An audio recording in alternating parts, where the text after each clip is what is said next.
Hello everyone and welcome to my YouTube channel. I'm Jay and I'm an artist. Normally I post digital paintings, but I've been wanting to post some traditional art. I finally found a setup that works at least for sketchbook and paper art, but not so much with my canvas paintings. That's still something I'm trying to figure out. Anyways, I got some new art supplies, and one of the things I got was this glass nib that I wanted to try out. I bought it from a vendor at the Level Up Expo in Las Vegas that happened in April.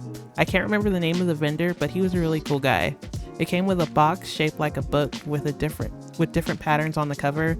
I chose the wolf pattern. It also came with a little sketchbook journal that had similar patterns, but I let my boyfriend choose and take that one.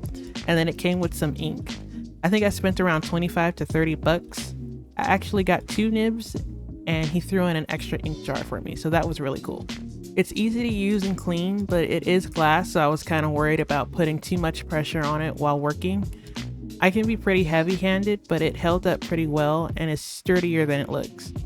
If the tip ever gets dull, you can just sharpen it with a smooth grit sandpaper, if I remember right. I might have to do some research on that again because it's been a while since he had explained it to me. I also finally got my hands on some of these paint markers, and I can't tell you, the urge is strong to draw on anything and everything. I'm low-key walking around like, ooh, that would be fun to draw on. I even stopped myself from bringing them into work to draw with during my breaks, since when I go into work I have to get checked by security coming in and out, and I feel like they would send me right back out. These markers are awesome. I had a bit of a difficult time with them initially. You have to prime the paint inside so that it fills the nib by shaking the marker and then pushing the nib down. And like I said, I'm heavy-handed, so I ended up with more paint than just a dot on my page. I got these markers on Amazon and I got like a 15 pack for 20 bucks, which I thought was a pretty decent price. It's been a long time since I've done any traditional art just for fun. I've been kind of stuck. I want to make art, but I don't want to make art, that kind of place. And I haven't really wanted to work at the computer lately either. That's partly because I did a game jam solo, and if you want to hear more about that, I put a link in the description below.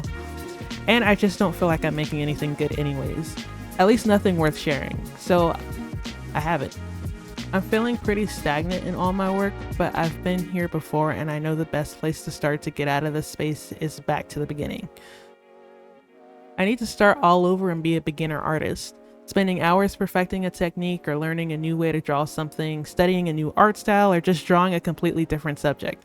Personally, I'm at a point where creating art has become comfortable and I've stopped challenging myself. I know that when I sit down to draw something, whatever I do isn't gonna wow or motivate me, and in my case, it looks something like I've already made, so it demotivates me to try. So if you're having the same feeling about your art or working on art, going back to the basics is a great start to getting back on track. Personally, for me, it also helps to change the materials I'm using. Like normally I do my sketch work in pencil so I can erase and make it perfect, but instead I use the blue pen to force me to commit to get through the process faster, and using the new materials made me think about other ways I could use them and experiment. So now at least I want to make art again for the fun of it. What you've been watching is just me kind of relearning to enjoy working with physical materials and working out of a sketchbook.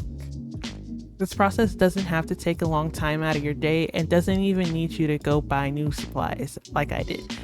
It could be just 30 minutes or just using some stuff you haven't used in a while. This whole thing took a total of an hour while I listened to Elden Ring DLC playthroughs, which on a side note, it looks like it's not as hard as the main game. I haven't seen too many gamers struggle to play it, but I'm also just watching.